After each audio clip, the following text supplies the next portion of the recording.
Alors une petite vidéo sur le montage des galets dans un variateur, puisqu'il y a un sens pour mettre les galets. Les galets, hop, on en a ici. On a un côté qui est recouvert par le plastique et on a un côté qui ne l'est pas.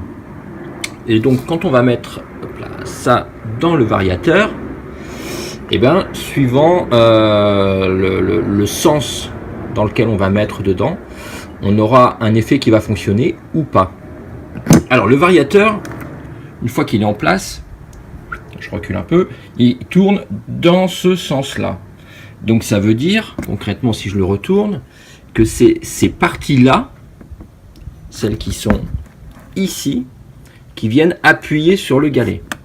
Ok ? Alors si je prends mon galet,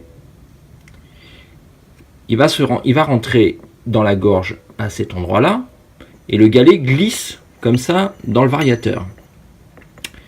Comme c'est cette partie-là qui vient appuyer sur le galet, pour que ça glisse correctement, il faut que ce soit la partie qui est recouverte de plastique qui vienne frotter sur le variateur. Si on le met dans l'autre sens, la problématique, c'est que cette partie-là en métal va rapidement venir frotter sur le variateur et on va bouffer les pistes du variateur. Donc on aura une usure prématurée. Donc il faut mettre les galets dans le bon sens. Donc on met le premier dans ce sens-là. Donc je ne sais pas si c'est bien clair. Hop, je suis sur le côté droit du variateur. Hop, je rentre mon galet. Clac. Ensuite, pour les suivants, tout bêtement, je fais pivoter mon variateur. Je mets le suivant. Hop. Toujours dans le même sens, etc., etc. Jusqu'à revenir au point de départ. Tac. Tac. Hop. Il en reste plus que 2. Tac. Et voilà. Et les galets sont dans le bon sens.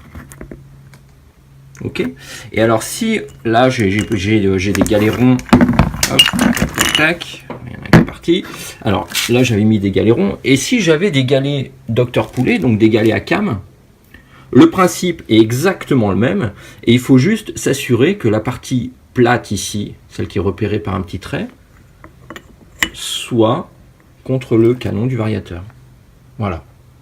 Et là, les galets sont montés dans le bon sens. Et il n'y aura plus de soucis. Allez, ciao!